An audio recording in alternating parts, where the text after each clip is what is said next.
ਹੁਣ रुख करते हैं सिद्धू मूसेवाला कतल केस की। दिल्ली स्पैशल सैल के कोल पुछगिछ दौरान लॉरेंस ने सिद्धू मूसेवाला के कतल करने की पूरी कहानी दसी कि किस तरह सिद्धू तो बदला लैण दे लई तिहाड़ जेल दे विच ओ पल पल तत्पर हो रहा सी। ते बदला सी विक्की मिड्डू खेड़ा दा ते इस बदले नूं पूरा करन दे लई लॉरेंस तिहाड़ जेल दे विच चार दीवारी दे अंदर बैठ के वड्डा प्लान तैयार कर रहा सी। अगस्त 2021 ਦੇ ਵਿੱਚ ਹੋਏ ਵਿੱਕੀ ਦੇ ਕਤਲ ਦਾ ਜ਼ਿੰਮੇਵਾਰ ਲਾਰੈਂਸ ਸਿੱਧੂ ਮੂਸੇਵਾਲਾ ਨੂੰ ਮੰਨਦਾ ਸੀ ਤੇ ਫਿਰ ਲਾਰੈਂਸ ਸਿੱਧੂ ਨੂੰ ਖਤਮ ਕਰਨ ਦੀ ਪਲੈਨਿੰਗ ਕਰਦਾ ਹੈ, ਜਿਸ ਦੇ ਵਿੱਚ ਸਭ ਤੋਂ ਪਹਿਲਾਂ ਲਾਰੈਂਸ ਨੇ ਜੇਲ੍ਹ ਦੇ ਵਿੱਚ ਬੰਦ ਦਿੱਲੀ ਦੇ ਗੈਂਗਸਟਰ ਹਾਸਿਮ ਬਾਬਾ ਦੇ ਨਾਲ ਸੰਪਰਕ ਕੀਤਾ। ਹਾਸਿਮ ਬਾਬਾ ਨੇ ਹੀ ਲਾਰੈਂਸ ਦੀ ਗੱਲ ਗੈਂਗਸਟਰ ਸ਼ਾਹਰੁਖ ਦੇ ਨਾਲ ਕਰਵਾਈ। ਲਾਰੈਂਸ ਦੇ ਹੁਕਮਾਂ ਤੇ ਸ਼ਾਹਰੁਖ ਮਾਨਸਾ ਪਹੁੰਚਿਆ, ਮੂਸੇਵਾਲਾ ਦੀ ਰੇਕੀ ਕਰਨ ਲੱਗਿਆ, ਮੂਸੇਵਾਲਾ ਨੂੰ ਮਾਰਨ ਦਾ ਮੌਕਾ ਲੱਭਣ ਲੱਗਿਆ, पर सुरक्षा होने करके शाहरुख अपने प्लान दे विच कामयाब नहीं हो सकिया ते वापस दिल्ली परत गया। शाहरुख दे फेल हो जाने तो बाद लॉरेंस बिश्नोई ने मूसेवाला दी कतल दी जिम्मेवारी कैनेडा दे विच बैठे गोल्डी बराड़ नूं सौंपी सी। तां गैंगस्टर हासिम बाबा मूसेवाला दी कतल दी वारदात नूं अंजाम देण दे विच फेल रहा नहीं पास होया तां लॉरेंस ने फिर गोल्डी बराड़ नूं संपर्क किया ਤੇ ਬਦਲੇ ਦੀ ਅੱਗ ਦੇ ਵਿੱਚ ਸੜ ਰਹੇ ਲਾਰੈਂਸ ਨੂੰ ਹਾਸਿਮ ਬਾਬਾ ਦੇ ਵੱਲੋਂ ਤਾਂ ਸੰਤੁਸ਼ਟੀ ਨਾ ਹੋਈ ਤਾਂ ਲਾਰੈਂਸ ਨੇ ਬਾਬਾ ਨੂੰ ਛੱਡ ਕੇ ਡਾਕਟਰ ਯਾਨੀ ਗੋਲਡੀ ਬਰਾੜ ਦੇ ਨਾਲ ਸੰਪਰਕ ਕੀਤਾ ਤੇ ਫਿਰ ਗੋਲਡੀ ਬਰਾੜ ਨੇ ਮੂਸੇਵਾਲਾ ਦੀ ਕਤਲ ਦੀ ਜ਼ਿੰਮੇਵਾਰੀ ਆਪਣੇ ਹੱਥ ਲੈ ਲਈ। ਗੋਲਡੀ ਬਰਾੜ ਨੇ ਪੂਰੀ ਟੀਮ ਨੂੰ ਇਕੱਠਾ ਕੀਤਾ, ਜਿਸ ਵਿੱਚ ਪ੍ਰਿਯਵਰਤ ਫੌਜੀ, ਮਨਪ੍ਰੀਤ ਮੰਨੂ ਖੁੱਸਾ, ਜਗਰੂਪ ਰੂਪਾ, ਕਸ਼ਿਸ਼, ਦੀਪਕ ਮੁੰਡੀ, ਅੰਕਿਤ ਸੇਰਸਾ ਦੀ ਸ਼ੂਟਰਾਂ ਦੀ ਪੂਰੀ ਟੀਮ ਤੇ ਸੰਦੀਪ ਕੇਕੜਾ, ਰੇਕੀ ਕਰਨ ਵਾਲਾ, ਲੌਜਿਸਟਿਕ ਵਾਲੇ ਸਭ ਇਕੱਠੇ ਕੀਤੇ ਗਏ ਤੇ ਫਿਰ 29 ਮਈ ਨੂੰ ਪੂਰੀ ਪਲਾਨਿੰਗ ਦੇ ਤਹਿਤ ਮੂਸੇਵਾਲਾ ਦੇ ਹਮਲਾ ਕਰਕੇ ਉਸ ਦਾ ਕਤਲ ਕਰ ਦਿੱਤਾ ਗਿਆ।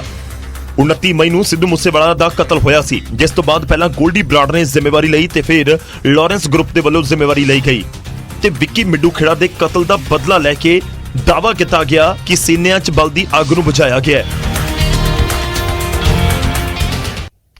लॉरेंस बिश्नोई तो दिल्ली पुलिस के स्पैशल सैल ने जो पुछ पड़ताल की है उसकी एक्सक्लूसिव जानकारी असीं तुहाडे तक पहुंचाई है। सिद्धू मूसेवाला तो पहला लॉरेंस दा दुश्मन बॉलीवुड दा भाईजान यानी कि सलमान खान सी, जिसनूं 2018 दे विच लॉरेंस दी गैंग ने मारन दी कोशिश की। ਤੇ ਲਾਰੈਂਸ ਤੋਂ ਪੁੱਛਗਿੱਛ ਦੇ ਵਿੱਚ ਸਾਹਮਣੇ ਆਇਆ ਆਪਰੇਸ਼ਨ ਭਾਈਜਾਨ, ਜੀ ਹਾਂ, ਜਿਸ ਦੇ ਵਿੱਚ ਸਲਮਾਨ ਖਾਨ ਨੂੰ ਮਾਰਨ ਦੇ ਪਲਾਨ ਦਾ ਜ਼ਿਕਰ ਹੈ। ਲਾਰੈਂਸ ਨੇ ਮੰਨਿਆ ਕਿ 2018 ਤੱਕ ਗੈਂਗਸਟਰ ਸੰਪਤ ਨਹਿਰਾ ਸਲਮਾਨ ਖਾਨ ਦੇ ਘਰ ਤੱਕ ਪਹੁੰਚ ਗਿਆ ਸੀ, ਮੁੰਬਈ ਦੇ ਬਾਂਦਰਾ ਦੇ ਵਿੱਚ ਘਰ ਦੀ ਰੇਕੀ ਕੀਤੀ ਸੀ। ਉਸ ਸਮੇਂ ਸੰਪਤ ਨਹਿਰਾ ਦੇ ਕੋਲ ਸਿਰਫ ਇੱਕ ਹੀ ਪਿਸਟਲ ਸੀ ਤੇ ਉਸ ਸਮੇਂ ਦੂਰੋਂ ਫਾਇਰ ਕਰਨ ਵਾਲਾ ਹਥਿਆਰ ਨਹੀਂ ਸੀ। ਉਸ ਤੋਂ ਬਾਅਦ ਸੰਪਤ ਨੇ ਦਿਨੇਸ਼ ਡਾਗਰ ਦੇ ਜ਼ਰੀਏ ਆਰਕੇ ਸਪਰਿੰਗ ਰਾਈਫਲ ਮੰਗਵਾਈ ਸੀ, ਜਿਸ ਲਈ ਡਾਗਰ ਦੇ ਕਰੀਬੀ ਨੂੰ 4 ਲੱਖ ਰੁਪਏ ਵੀ ਦਿੱਤੇ ਗਏ ਸਨ। ਦੱਸ ਦਈਏ ਕਿ ਕਾਲੇ ਹਿਰਨ ਦੇ ਸ਼ਿਕਾਰ ਕਰਕੇ ਲਾਰੈਂਸ ਗੁੱਸੇ ਵਿੱਚ ਸੀ ਅਤੇ ਲਾਰੈਂਸ ਨੇ ਸਲਮਾਨ ਖਾਨ ਨੂੰ ਮਾਰਨ ਦੀ ਸਹੁੰ ਖਾਧੀ ਸੀ। ਤਾਂ ਲਾਰੈਂਸ ਸਲਮਾਨ ਖਾਨ ਦਾ ਕਤਲ ਕਰਨਾ ਚਾਹੁੰਦਾ ਸੀ ਕਾਲਾ ਹਿਰਨ ਮਾਮਲੇ ਦੇ ਵਿੱਚ, पर उसकी यह कोशिश कामयाब नहीं हुई। जो जांच दसदी है कि हथियार नहीं सी इस तरीके दे कि वारदात नूं अंजाम दिता जांदा। दूजे पासे सिद्धू मूसेवाला तो लगातार सिद्धू मूसेवाला कतल कांड दे विच लगातार पुछगिछ हो रही है। नवे खुलासे जिहड़े गैंगस्टर्स काबू कीते गए ने उन्हां तो हो रहे ने। हुण खुलासा होया कि शूटर्स भज्जे किवें पंजाब तो भज के हरियाणा पहुंचे ते किवें हरियाणा तो फिर गुजरात भज गए।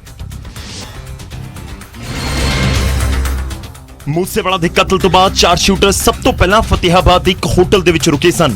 ਇਸ ਦਾ ਖੁਲਾਸਾ ਤਾਂ ਪੁਲਿਸ ਪਹਿਲਾਂ ਹੀ ਕਰ ਚੁੱਕੀ ਹੈ। ਹੁਣ ਜੋ ਨਵਾਂ ਖੁਲਾਸਾ ਹੋਇਆ ਹੈ ਉਹ ਇਹ ਕਿ ਫਤਿਹਾਬਾਦ ਦੇ ਵਿੱਚ ਰਾਮ ਨਿਵਾਸ ਨਾਮ ਦੇ ਨੌਜਵਾਨ ਨੇ ਸ਼ੂਟਰਸ ਦੇ ਰੁਕਣ ਦਾ ਇੰਤਜ਼ਾਮ ਕਰਵਾਇਆ ਸੀ। 30 ਮਈ ਦੀ ਸਵੇਰ ਸ਼ੂਟਰਸ ਇੱਥੋਂ ਕ੍ਰੇਟਾ ਗੱਡੀ ਦੇ ਵਿੱਚ ਸਵਾਰ ਹੋ ਕੇ ਨਿਕਲੇ ਸਨ, ਜਿਸ ਨੂੰ ਸਚਿਨ ਚੌਧਰੀ ਚਲਾ ਰਿਹਾ ਸੀ। ਇਸ ਤੋਂ ਬਾਅਦ ਸ਼ੂਟਰਸ ਭਿਵਾਨੀ ਦੇ ਵਿੱਚ ਰੁਕੇ, ਜਿੱਥੋਂ 31 ਮਈ ਨੂੰ ਸ਼ੂਟਰਸ ਆਪਣੇ ਸਾਥੀ ਕਪਿਲ ਪੰਡਿਤ ਦੀ ਮਦਦ ਦੇ ਨਾਲ ਟਰੱਕ ਦੇ ਜ਼ਰੀਏ ਅਹਿਮਦਾਬਾਦ ਗੁਜਰਾਤ ਦੇ ਲਈ ਨਿਕਲ ਗਏ। ਅਹਿਮਦਾਬਾਦ ਪਹੁੰਚਣ ਦੇ ਉੱਤੇ ਸ਼ੂਟਰਸ ਲੋਕਲ ਬੱਸਾਂ ਤੇ ਆਟੋ ਦੇ ਜ਼ਰੀਏ ਆਪਣੀ ਲੋਕੇਸ਼ਨ ਬਦਲਦੇ ਰਹੇ, ਜਿਸ ਤੋਂ ਬਾਅਦ ਪ੍ਰਿਯਵਰਤ ਫੌਜੀ ਸ਼ਰੇਆਮ ਬਿਨਾਂ ਮਾਸਕ ਦੇ ਘੁੰਮਣ ਲੱਗਾ, ਜਿਸ ਤੋਂ ਬਾਅਦ ਪ੍ਰਿਯਵਰਤ ਨੂੰ ਗੁਜਰਾਤ ਦੇ ਮੁੰਦਰਾ ਪੋਰਟ ਦੇ ਨੇੜੇ ਤੋਂ ਗ੍ਰਿਫਤਾਰ ਕਰ ਲਿਆ ਗਿਆ। ਫੌਜੀ ਦੇ ਨਾਲ ਕਸ਼ਿਸ਼ ਅਤੇ ਕੇਸ਼ਵ ਦੀ ਵੀ ਗ੍ਰਿਫਤਾਰੀ ਹੋਈ ਸੀ। ਤਾਂ ਪੁਲਿਸ ਪੂਰਾ रूट भी जानने ਦੇ ਵਿੱਚ ਕਾਮਯਾਬ ਰਹੀ ਹੈ ਕਿ ਕਿਸ ਤਰੀਕੇ ਨਾਲ ਇੱਥੋਂ ਭੱਜੇ ਨੇ, ਪਰ ਬਾਵਜੂਦ ਇਸ ਦੇ ਹੁਣ ਵੀ 3 ਸ਼ੂਟਰ ਪੁਲਿਸ ਦੀ ਗਿਰਫਤ ਤੋਂ ਬਾਹਰ ਨੇ। ਨਾ ਤਾਂ ਪੰਜਾਬ ਪੁਲਿਸ ਨੂੰ ਲੱਭੇ ਨੇ, ਨਾ ਹੀ ਦਿੱਲੀ ਪੁਲਿਸ ਨੂੰ।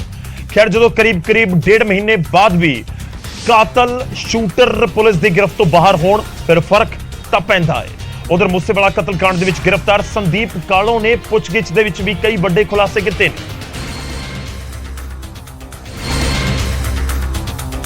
ਪੁਲਿਸ ਪੁੱਛਗਿੱਛ ਦੇ ਵਿੱਚ ਇਹ ਖੁਲਾਸਾ ਹੋਇਆ ਕਿ ਜੱਗੂ ਭਗਵਾਨਪੁਰੀਆ ਆਪਣੇ ਹਥਿਆਰ ਸੰਦੀਪ ਕਾਲੋਂ ਦੇ ਘਰ ਰੱਖਦਾ ਸੀ। ਸੂਤਰਾਂ ਦੇ ਮੁਤਾਬਕ ਸੰਦੀਪ ਨੇ ਪੁਲਿਸ ਦੀ ਪੁੱਛ ਪੜਤਾਲ ਦੇ ਵਿੱਚ ਦੱਸਿਆ ਕਿ ਰਣਜੀਤ ਸਿੰਘ ਨਾਮ ਦਾ ਇੱਕ ਸ਼ਖਸ ਜੋ ਉਸਦਾ ਜਿਗਰੀ ਦੋਸਤ ਹੈ ਉਹ ਭਗਵਾਨਪੁਰੀਆ ਦਾ ਵੀ ਪੁਰਾਣਾ ਦੋਸਤ ਹੈ। ਇਸ ਲਈ ਰਣਜੀਤ ਦੇ ਕਹਿਣ ਦੇ ਉੱਤੇ ਹੀ ਜੱਗੂ ਪਿਸਟਲ ਤੇ ਜ਼ਿੰਦਾ ਕਾਰਤੂਸ ਉਸਦੇ ਘਰ ਰਖਵਾਉਂਦਾ ਰਿਹਾ ਅਤੇ ਜ਼ਰੂਰਤ ਪੈਣ ਦੇ ਉੱਤੇ ਲੈ ਕੇ ਜਾਂਦਾ ਸੀ ਅਤੇ ਵਾਪਸ ਫਿਰ ਉਸਦੇ ਘਰ ਹੀ ਰੱਖਿਆ ਜਾਂਦਾ ਸੀ। ਪੁਲਿਸ ਨੂੰ ਸੰਦੀਪ ਦੇ ਘਰ ਤੋਂ ਛਾਪੇਮਾਰੀ ਦੇ ਵਕਤ 2 ਪਿਸਤੌਲ ਅਤੇ 28 ਜ਼ਿੰਦਾ ਕਾਰਤੂਸ ਵੀ ਮਿਲੇ ਨੇ। ਜ਼ਿਕਰ ਖਾਸ ਹੈ ਕਿ ਸੰਦੀਪ ਕਾਲੋਂ ਦਾ ਨਾਮ ਸਤਬੀਰ ਦੀ ਗ੍ਰਿਫਤਾਰੀ ਤੋਂ ਬਾਅਦ ਹੀ ਸਾਹਮਣੇ ਆਇਆ ਸੀ। ਸਤਬੀਰ ਤੋਂ ਪੁੱਛ ਪੜਤਾਲ ਦੇ ਵਿੱਚ ਸਾਹਮਣੇ ਆਇਆ ਸੀ ਕਿ ਸੰਦੀਪ ਕਾਲੋਂ ਦੇ ਕਹਿਣ ਦੇ ਉੱਤੇ ਹੀ ਉਸਨੇ 3 ਲੋਕਾਂ ਨੂੰ ਗੱਡੀ ਦੇ ਵਿੱਚ ਬਿਠਾ ਕੇ ਡ੍ਰੌਪ ਕੀਤਾ ਸੀ।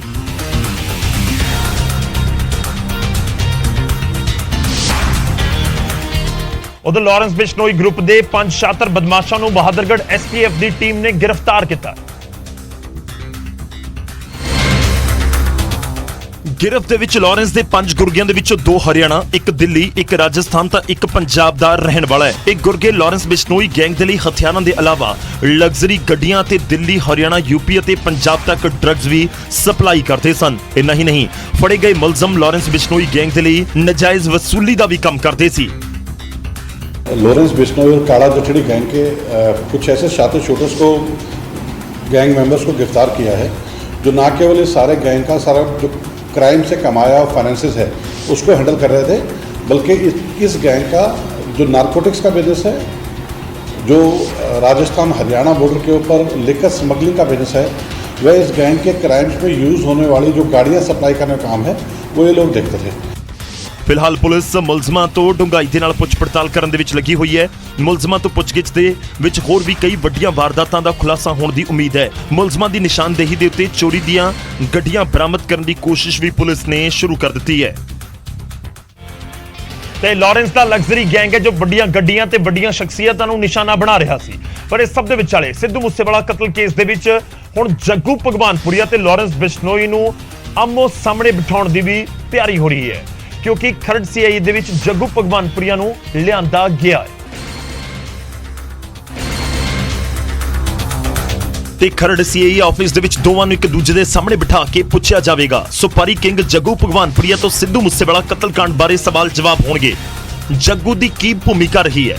ਦਰਅਸਲ ਜੱਗੂ ਤੇ ਇਲਜ਼ਾਮ ਨੇ ਸ਼ਾਰਪ ਸ਼ੂਟਰਾਂ ਨੂੰ ਮੁਹੱਈਆ ਕਰਵਾਉਣ ਦੇ। ਤੇ ਪੁਲਿਸ ਦੀ ਗਿਰਫਤ ਦੇ ਵਿੱਚ ਅਕਾਲੀ ਆਗੂ ਨਿਰਮਲ ਸਿੰਘ ਕਾਲੋਂ ਦੇ ਭਤੀਜੇ ਸੰਦੀਪ ਕਾਲੋਂ ਤੋਂ ਪੁੱਛਗਿੱਛ ਦੌਰਾਨ ਸੰਦੀਪ ਦੇ ਲਿੰਕ ਜੱਗੂ ਦੇ ਨਾਲ ਵੀ ਸਾਹਮਣੇ ਆਏ ਨੇ। ਤੇ ਕਤਲकांड ਦੇ ਵਿੱਚ ਵਰਤੇ ਗਏ ਹਥਿਆਰਾਂ ਨੂੰ ਵੀ ਜੱਗੂ ਦੇ ਕਹਿਣ ਦੇ ਉੱਤੇ ਸੰਦੀਪ ਕਾਲੋਂ ਦੇ ਘਰ ਰਖਵਾਇਆ ਗਿਆ ਸੀ।